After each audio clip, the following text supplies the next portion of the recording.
لبيك اللهم لبيك لبيك لا شريك لك لبيك إن الحمد والنعمة لك والملك لا شريك لك لبيك اللهم لبيك. Assalamualaikum warahmatullahi wabarakatuh. Waalaikumsalam warahmatullahi wabarakatuh. Para pemirsa CNN itu Jabal Nur News, di mana saja berada. Semoga Allah merahmati kita semuanya tetap dalam keadaan sehat dan bersemangat dalam beribadah. Saya sudah bersama Bapak Dr. Samun MAG.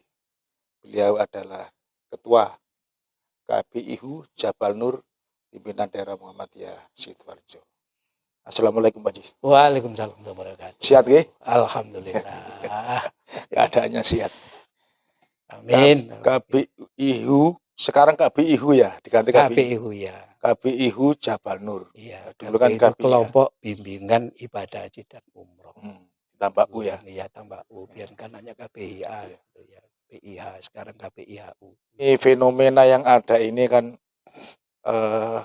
calon jamaah haji yang sudah daftar, bahkan di tempat KBIHU Jabal Nur itu sudah mulai diberi teori-teori manasik itu. Ternyata setelah ada ujian dari Allah berupa pandemi ini sudah berapa tahun ini Pak Ji? Ya, mulai 2020 mereka kan. Yang belum berangkat ini kan angkatan 2020, haji 2020 itu. Terakhir 2019. Terakhir 2019 itu yang sudah berangkat, 2020 itu yang rencananya berangkat, kemudian ditunda, 2021 juga belum berangkat, sampai sekarang juga belum berangkat, belum jelas sampai belum sekarang. Ada tanda-tandanya ya? Ya, biasanya kalau bulan-bulan begini ini, ya pengalaman tahun-tahun yang lalu ketika belum ada COVID begini ini sudah ada MOU antara pemerintah Indonesia dengan pemerintah Arab Saudi, dan pemerintah Arab Saudi itu sudah mengeluarkan peraturan, ketentuan, kebijakan terkait dengan pelaksanaan ibadah haji yang sering disebut dengan ya takmilul haji. Kita berharap sajalah mudah-mudahan itu berangkat, meskipun ya kuotanya juga belum jelas, mudah-mudahan gitu ya, mudah-mudahan itu kita ada ya? Belum tahu gitu. Ya kita belum tahu ya apa ya 50-50 lah gitu kira-kira gitu ya gitu. Mau memastikan juga ya suasana seperti ini, tidak juga ternyata umroh sudah berangkat dan itu kan, karena umroh ini kan juga ya sebagai tes case gitu ya, itu nanti kira-kira bisa enggak memberangkatkan jamaah haji itu. Terus gimana Pak Ji untuk menyikapi seperti ini? Namanya manusiawi ya. Saya pernah merasakan dulu waktu tahun berapa ya, ketika umroh saja, dalam keadaan normal umroh saja sudah bermimpi, ekspektasi kita itu segera berangkat untuk beribadah ke tanah suci, melihat Haramain gitu, kemudian ditunda seminggu saja, rupanya sudah gelisah. Apalagi ini berangkat haji kemudian ditunda-tunda terus. Bagaimana cara menyikapi terhadap saudara-saudara kita yang sekarang masih menunggu keberangkatan? Ya, jadi kan begini, di antara syarat ibadah haji itu kan mampu, manis tato istitoa. Mampu itu antara lain kan perjalanan, antara lain juga aman, kondisi aman gitu loh, perjalanannya bisa ditempuh. Karena sesungguhnya setiap jamaah itu secara pribadi mampu, tapi pelaksanaan ibadah haji itu kan bukan dilaksanakan dirinya sendiri kayak sholat, kayak puasa itu. Dan juga terkait dengan negara, terkait dengan kebijakan, terkait dengan transportasi, ya melibatkan banyak pihak lah gitu. Nah, secara niat itu kan sudah jamaah haji, dulu sudah ya nabung itu, sudah daftar awal 25 juta, sudah dapat porsi, itu sudah niat itu. Ya.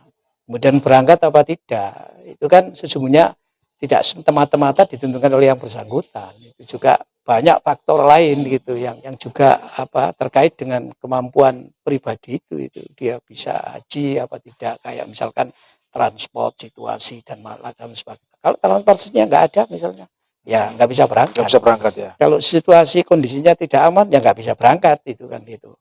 Ya oleh karena itu ini yang harus dipahami, sesungguhnya ya kita itu ya sebagai jamaah haji itu Kita itu ya harus berpikir bahwa kita sudah daftar, kita sudah menunggu lama, ya. Kita sudah berkeinginan itu untuk berangkat. Nah, ternyata ada ujian berat bagi kita ya. Yang pertama ya kita terima itu, kita rela lah menerima itu. Gitu. Untuk bisa menjadi rela dan nggak kemerengseng hati ini tuh kira-kira apa? Kita kan sudah memang manusia sulit ya untuk tidak kecewa itu ya. Untuk tidak kecewa itu kan sulit. Tetapi kita kan harus juga berpikir jauh di balik kejadian-kejadian ini. Sesungguhnya kalau kita ya kembali kepada sejarah itu di Saudi Arabia apa namanya Foundation for Research and Trivet itu kan pernah mengungkapkan itu bahwa dalam sejarah pernah haji itu ya tidak dilaksanakan, ya ditunda begini kan sampai 40 kali menurut informasi itu hasilnya itu. Katanya kalau haji ditunda itu kan tanda-tanda akhir zaman. Itu banyak menyebar di WA grup itu, Pak Haji. Oh beda itu. Gimana? Ya beda. Konteksnya. Nanti akan ada penjelasan sendiri. Gitu ya. Hadis-hadis tentang akhir zaman. Akhir zaman. Tidak ya. begini ini. Tidak semudah itu ya. Iyalah, haji itu loh ditunda itu. Ya sejak sudah tahun 1930 itu sudah pernah ditunda. Sudah, iya pernah. Nah Rasulullah itu dulu ketika umroh kan nggak jadi. Rasulullah kan nggak jadi ketika umroh dulu itu juga. Pernah tahun berapa itu? 1800 berapa itu? 842 sampai 1890 berapa? Itu kan haji ditiadakan. Artinya tidak setiap tahun ada. Ya, bahkan 1813 itu juga ya haji ditiadakan. 1831 haji ditiadakan. Itu artinya sampai 40 kali itu loh. Sampai sekarang itu 40 kali. Kalau misalnya itu dianggap sebagai tanda ya akhir zaman lah kan sejak dulu itu enggak sekarang ya. Sejak dulu itu hadisnya ada konteksnya sendiri. Cuma sering dihubung-hubungkan. Berarti sesuatu yang wajar gitu ya. Ya ini wajar ya. Ini sesuatu yang ya memang apa ya? Dulu sudah ada, bukan kemudian ini merupakan tanda sejak dulu. Wong diangkatnya Rasulullah sudah merupakan tanda kecil kiamat besar kok itu. Diangkatnya Rasulullah itu kalau menurut buku akidah Islamnya Said Sabik ya itu dianggap sebagai tanda kecil kiamat besar. Lah Rasulullah diangkat. Apalagi ya begini ini yang dikait-kaitkan. Gitu ya. Orang itu takut ya. Makanya bagi jamaah haji yang ditunda itu ya bisa bersikap seperti Rasulullah. Itu tahun 6 Hijriah itu kan berangkat umroh bersama para sahabat itu, dan banyak itu yang mengikuti Rasulullah itu sahabat itu. Perjalanan ditempuh 2 minggu loh itu. Dari Madinah ke Mekah. Sampai di Mekah ternyata nggak boleh masuk ke Mekah itu.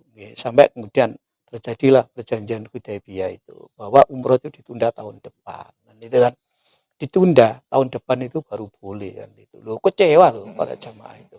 Ya, kecewa, apalagi ya Nabi menandatangani perjanjian Hudaybiyah. Sesungguhnya perjanjian Hudaybiyah itu kalau ya dilihat sepintas itu merugikan umat Islam. Yo, sepintas. Tapi enggak, Nabi justru menggunakan logika nubuwah. Bukan logika rasional saja Nabi itu, tapi menggunakan logika nubuwah. Ingat loh, logika itu ada logika rasional, ada logika nubuwah. Nanti kapan-kapan kita bahas nubuwah itu enggak apa-apa ya. Karena memang ya kita ini ya tidak hanya logika rasional yang kita pakai, juga ada logika nubuwah lah gitu. Nah, ternyata gitu nggih, dalam perkembangan perjanjian Hudaybiyah ini malah justru menguntungkan umat Islam. Saat itu ya ada yang gremeng. Seperti sekarang ini ya. Iya, apa sih kok nggak jadi? Kita udah 2 minggu macam skala belum perbekalan itu. Tapi Abu Bakar lalu menyampaikan begini. Oke, itu di surat apa itu? Al-Baqarah 216 itu. Ya. Itu kutiba alaikumul qital wa huwa kurhul lakum.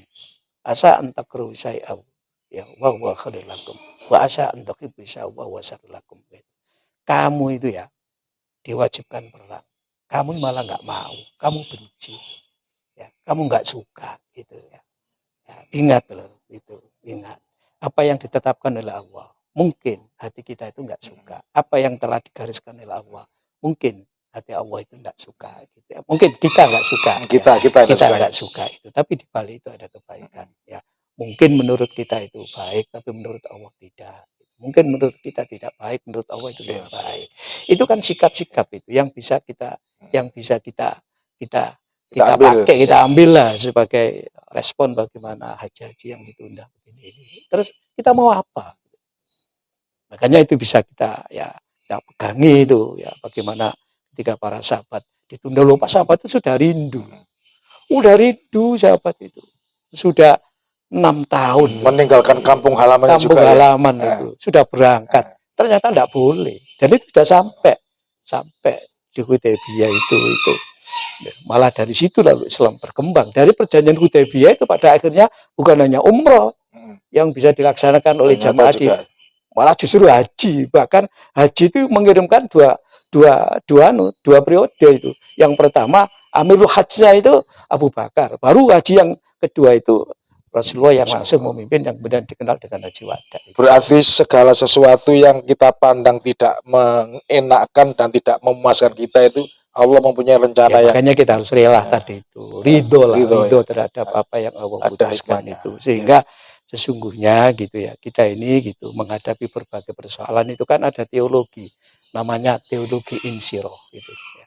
Teologi insiroh, alam nasroh gitu. Apa? Fa idza faraghta fansab wa ila rabbika farghab. Kalau kamu sudah berupaya ya, lalu selesai, kamu akan terus berupaya dengan upaya yang lain. Tapi segala sesuatu hanya kepada Allah kita berharap. Sangat menarik perbincangan kita di hari ini, dan karena terbatasnya waktu, kita akan ketemu lagi pada sesi berikutnya.